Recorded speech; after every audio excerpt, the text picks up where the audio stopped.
Assalamualaikum warahmatullahi wabarakatuh. Selamat pagi, salam sejahtera untuk kita semua. Om Swastiastu, Namo Buddhaya, salam kebajikan. Bapak Ibu Widya Suara dan pengampu pelatihan dasar CPNS yang berbahagia, jumpa lagi dengan saya, Mulyadi, untuk memaparkan bagaimana strategi pembelajaran agenda 1 tentang sikap bela negara. Sebelumnya, perkenalkan diri, nama saya Mulyadi, Auditor Ahli Muda selaku Subkoordinator Pengelolaan BUMN Rumah Tangga dan Kearsipan pada perwakilan BPKP Provinsi Kalimantan Tengah. Nah, Bapak Ibu sekalian, yang pertama kita akan bahas tentang dasar hukum dari pelatihan dasar CPNS. Ada dua, yang pertama adalah Undang-Undang Nomor 5 Tahun 2014 tentang ASN. Yang kedua, Peraturan Pemerintah Nomor 11 Tahun 2017 tentang manajemen PNS, bagaimana telah diubah dengan PP Nomor 17 Tahun 2020. Kemudian, kurikulum pelatihan dasar CPNS telah dituangkan dalam kebijakan berupa Keputusan Kepala Lembaga Administrasi Negara Nomor 14 garing K.1 garing PDP.07 garing 2022 tentang kurikulum pelatihan dasar CPNS dan Keputusan Kepala Lembaga Administrasi Negara Nomor 13 garing K.1 garing PDP.07 garing 2022 tentang pedoman penyelenggaraan pelatihan dasar CPNS. Dari dua kebijakan inilah sehingga pelatihan dasar CPNS dilaksanakan dan berpedoman pada kedua kebijakan tersebut. Kemudian ada 3 model pelaksanaan pelatihan dasar CPNS. Yang pertama adalah pelatihan klasikal, di mana pelatihan klasikal ini akan ada on class, kemudian off class, kemudian ada on class kembali. Kemudian yang kedua adalah blended learning. Blended learning ada 3 tahapan. Yang pertama, pelatihan secara mandiri atau MOOC, Massive Open Online Course. Kemudian distance learning dan pembelajaran klasikal. Dan kemudian model pelaksanaan dasar yang ketiga adalah distance learning dalam kondisi darurat atau keadaan tertentu.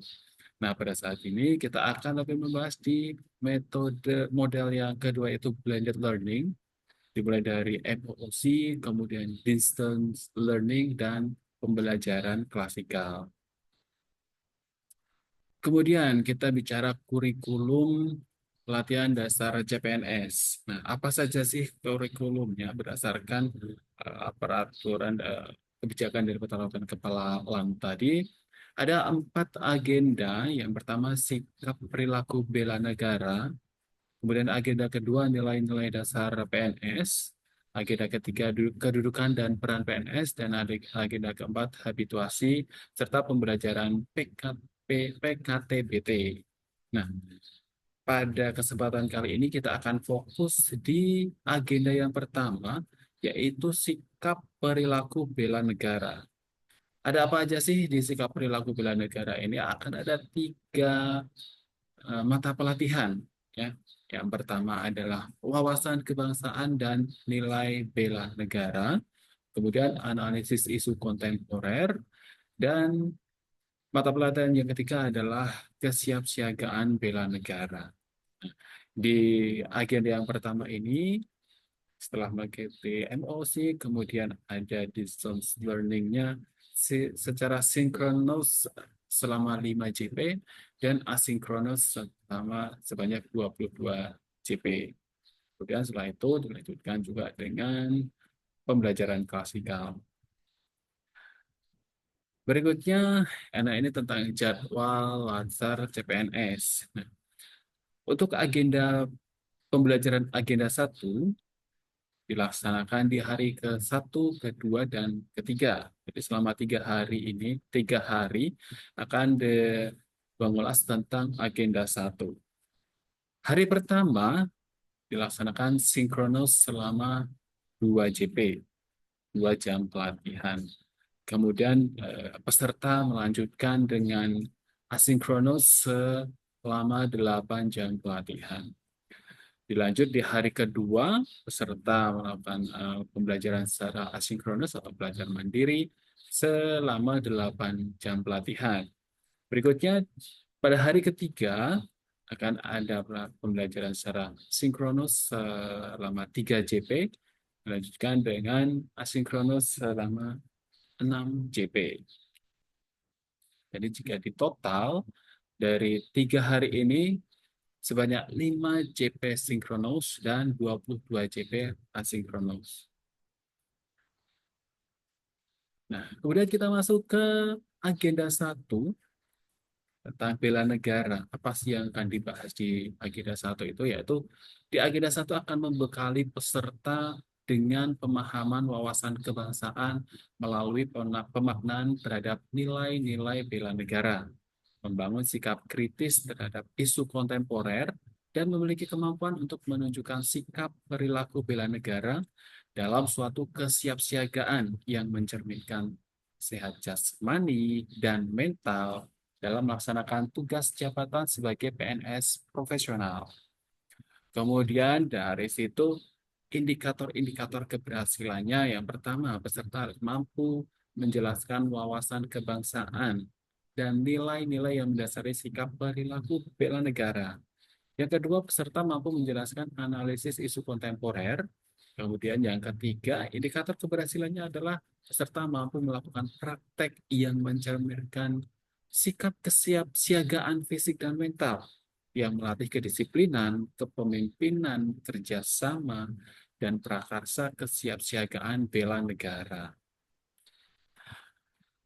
Kemudian, nah ini salah satu nanti metodenya dalam selama 3 hari itu untuk agenda 1 pemaparan dulu deskripsi modul yang pertama tentang wawasan bela negara, kemudian dilanjutkan dengan diskusi penguatan untuk materi modul yang pertama. Berikutnya deskripsi di modul yang kedua tentang isu kontemporer dilanjutkan dengan diskusi penguatan modul yang kedua dan yang ketiga. Bagaimana deskripsi modul yang ketiga tentang kesiapsiagaan bela negara, kemudian dilanjutkan dengan diskusi penguatan modul ketiga. Nah, ini adalah modul dari agenda 1 bela negara, modul 1 wawasan kebangsaan dan nilai-nilai bela negara, kemudian modul 2 analisis isu kontemporer, dan modul ketiga kesiapsiagaan bela negara. Nah, secara ringkas dulu ini, secara ringkas dulu saya sampaikan untuk modul 1 wawasan kebangsaan dan nilai-nilai bela negara, modul ini disusun untuk meningkatkan pengetahuan dan wawasan peserta pelatihan terhadap wawasan kebangsaan, kesadaran bela negara, dan sistem administrasi negara kesatuan Republik Indonesia. Tujuannya apa sih untuk setelah memahami dari modul 1 ini? Yang pertama adalah mengantapkan wawasan kebangsaan seluruh peserta. Kemudian mampu menumbuh kembangkan kesadaran bela negara, serta peserta mampu mengimplementasikan sistem administrasi negara kesatuan Republik Indonesia. Nah, berikutnya nih di modul kedua tentang analisis isu kontemporer, ini akan membekali peserta dengan kemampuan memahami konsepsi perubahan dan perubahan lingkungan strategis melalui isu-isu strategis kontemporer sebagai wawasan strategis PNS dengan menyadari pentingnya modal insani dengan menunjukkan kemampuan berpikir kritis dan analitis dalam menghadapi perubahan lingkungan strategis. Dari modul 2 ini setelah dipelajari, tujuan pembelajarannya adalah yang pertama, setiap peserta mampu menjelaskan konsepsi perubahan lingkungan strategis. Kemudian yang kedua, peserta diharapkan mampu mengidentifikasi isu-isu strategis kontemporer. Dan yang ketiga, para peserta mampu untuk menerapkan teknik analisis isu dengan kemampuan berpikir dari masing-masing peserta. Lanjut di deskripsi untuk modul yang ketiga, kesiapsiagaan bela negara. Nah, ini membekali peserta untuk dapat memahami kerangka bela negara dalam pelatihan dasar CPNS dan dasar-dasar kesiapsiagaan bela negara. Kemudian menyusun renasi bela negara, melakukan kegiatan kesiapsiagaan bela negara, praktik baris berbaris, keprotokolan, kedisiplinan, kepemimpinan, kerjasama, dan prakarsa. Di modul setelah mempelajari modul 3 ini, tujuan pembelajarannya adalah diharapkan yang pertama, para peserta pelatihan mampu untuk menjelaskan kerangka bela negara dalam Latsar CPNS. Kemudian yang kedua, para peserta mampu menjelaskan kemampuan awal kesiapsiagaan bela negara. Kemudian yang ketiga, para peserta mampu untuk menyusun rencana aksi bela negara. Kemudian yang keempat, para peserta mampu dan mau untuk melakukan kegiatan kesiapsiagaan bela negara, PBB dan TU, kemudian keprotokolan, kewaspadaan diri. Nah, kita mulai dari yang pertama, gitu ya. Pertama itu desain pembelajaran secara emosi. Jadi emosi nanti dilaksanakan di hari kedua, ketiga, dan keempat. Masing-masing para peserta belajar mandiri dengan eh, laman yang sudah disediakan dari LAN. Setiap hari selama 3 jam pelatihan, para peserta belajar di MOC. Nah, untuk mengetahui bagaimana tingkat pemahamannya di akhir hari nanti, para peserta juga harus melakukan post test di MOC tersebut. Kemudian setelah MOC, pembelajaran untuk hari pertama, ini sudah masuk ke blended learning. Hari pertama sinkronus selama 2 jam pelatihan dan asinkronus 8 jam pelatihan. Yang pertama ini untuk sinkronus 2 jam pelatihan, dimulai dari pendahuluan oleh fasilitator. Yang pertama memperkenalkan diri, kemudian menciptakan suasana kelas yang kondusif. Ya, ini berfungsi untuk membangun semangat dari para peserta untuk mengikuti pelatihan secara lebih semangat lagi. Kemudian fasilitator juga akan menguraikan apa-apa yang menjadi tujuan pembelajaran. Nah, pada tahap pendahuluan ini, para peserta perhatikan, bertanya, kemudian boleh menjawab, dan mencatat, dan menanggapi. Berikutnya di penyajian materi, pada tahap penyajian materi ini, di hari pertama, yang pertama, fasilitator, kami akan menanyakan bagaimana pengalaman dan pemahaman para peserta ini setelah belajar secara mandiri pada saat MOOC Agenda 1. Jadi kita gali lebih dalam bagaimana pengalamannya, bagaimana tingkat pemahamannya. Nah, dari sini berkaitan dengan poin yang kedua untuk menentukan pendalaman materi. Ya, materi-materi mana yang perlu dibahas lebih mendalam. Ya, jadi dari pendalaman materi yang pertama mengimplementasikan wawasan kebangsaan, nilai-nilai bela negara, dan sistem administrasi NKRI. Kemudian menggunakan teknik analisis isu. Pada tahap penyajian materi ini, para peserta pertama memperhatikan, kemudian ada sesi bertanya menjawab, terus mencatat, menanggapi, kemudian juga ada diskusi kelompok walaupun setingkat kecil. Kemudian dari diskusi kelompok itu mereka juga harus memberikan pendapat dan menyimpulkan bagaimana hasil diskusi. Nah, di hari yang pertama juga pada tahap penugasan akan kami sampaikan penugasan untuk 3 hari ke depan. Yang pertama, untuk hari pertama ini ada tugas individu dan tugas kelompok. Nah, tugas individunya untuk hari pertama adalah membuat rencana aksi bela negara. Kemudian membuat learning journal untuk hari pertama. Ada lagi untuk tugas kelompok dari pertama, yaitu membuat analisis isu instansional ya. Kemudian di hari kedua, dijelaskan untuk hari kedua, tugas individunya adalah membuat perjanjian komitmen bela negara. Dan ya, tugas individu kedua, membuat learning journal untuk hari kedua. Sementara tugas kelompoknya membuat video kampanye bangga berbangsa dan bernegara Indonesia. Itu untuk hari pertama dan hari kedua.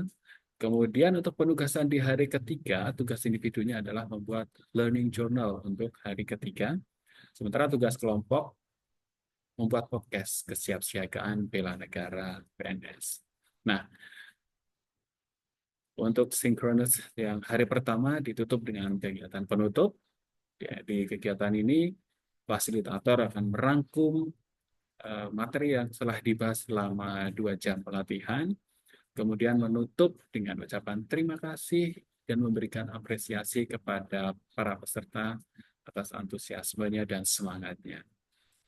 Nah, di sini juga peserta bisa memberikan pendapat dan ikut menyimpulkan, serta memperhatikan dan mencatat penguatan materi. Sebelum ada penutup, ada juga tahap evaluasi ini juga perlu.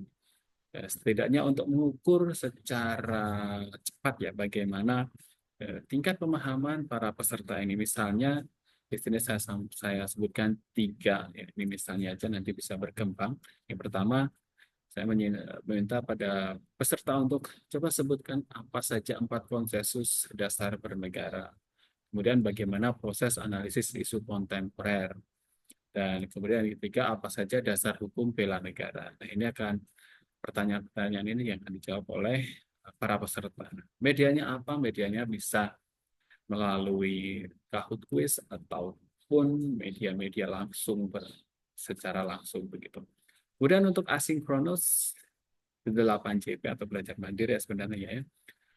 Jadi para peserta mengerjakan tugas individu dan tugas kelompok. Untuk tugas individu, peserta mengerjakan membuat rencana aksi bela negara dan membuat learning journal untuk hari pertama. Tugas kelompoknya adalah membuat analisis isu instansional. Itu untuk hari pertama. Kemudian untuk hari kedua, full asinkronus 8 jam pelatihan. Di hari kedua ini, para peserta mengerjakan tugas individu dan tugas kelompok. Untuk tugas individunya, membuat perjanjian komitmen bela negara dan membuat learning journal untuk hari kedua.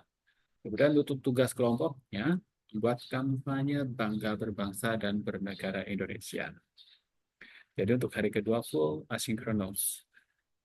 Dilanjutkan di hari ketiga, sinkronus selama 3 JP dan asinkronus 6 JP. Dimulai dari sinkronus untuk 2 JP ya, 2 JP. Pendahuluan, instruktur kembali memperkenalkan diri, kemudian menciptakan suasana kelas yang kondusif, ya. Kemudian mereka tujuan pembelajaran di hari ketiga ini. Kemudian masuk ke tahapan berikutnya adalah pemberian materi. Pemberian materi ini yang pertama, paparan tugas hari ke-1, ke-2, dan ketiga. Kemudian pembahasan dan umpan balik terhadap hasil paparan tugas kelompok. Kemudian pendalaman materi, membangun kemampuan awal bela negara. Dan terakhir yang keempat adalah mereview seluruh materi agenda 1, kemudian penyimpulan dan pemberian motivasi untuk peserta. Nah, jadi di sini nanti di hari ketiga, kita berikan kesempatan kepada para peserta untuk memaparkan hasil pengerjaan tugasnya selama 3 hari ini. Kemudian dari paparan tersebut nanti akan ada timbal balik, umpan balik, baik dari fasilitator dan juga dari para peserta. Dan diakhiri dengan penutup acara dengan ucapan terima kasih, dengan apresiasi, dan juga memberikan penyimpulan. Evaluasi pembelajaran untuk hari ketiga, misalnya ini dengan pertanyaan, apa tujuan kesiapsiagaan bela negara? Kemudian bagaimana peran ASN dalam kesiapsiagaan bela negara? Dan bagaimana strategi kesiapsiagaan bela negara? Asinkronus 6 JP. Untuk hari ketiga berarti mengerjakan tugas individu, membuat learning journal hari ketiga, dan tugas kelompok membuat podcast kesiapsiagaan bela negara. Lanjut setelah dari blended learning tadi, ya tahap ketiga adalah pembelajaran klasikal selama 12 CP. Nah, ini materinya 1 kegiatan PBB dan TU untuk selama 3 JP, kemudian kegiatan membangun tim selama 3 JP, kegiatan keprotokolan selama 3 JP, dan kegiatan ASBN selama 3 JP untuk pembelajaran klasikal. Dan saya rasa seperti itulah desain pembelajaran, desain strategi delivery untuk pelatihan dasar CPNS kali ini. Harapannya dengan pelaksanaan pelatihan dasar ini akan mampu membentuk ASN yang profesional dan berakhlak, orientasi pelayanan, akuntabel, kompeten, harmonis, loyal, adaptif, dan kolaboratif. Sekian dari saya, mohon maaf atas segala kekurangan. Wassalamualaikum warahmatullahi wabarakatuh. Terima kasih.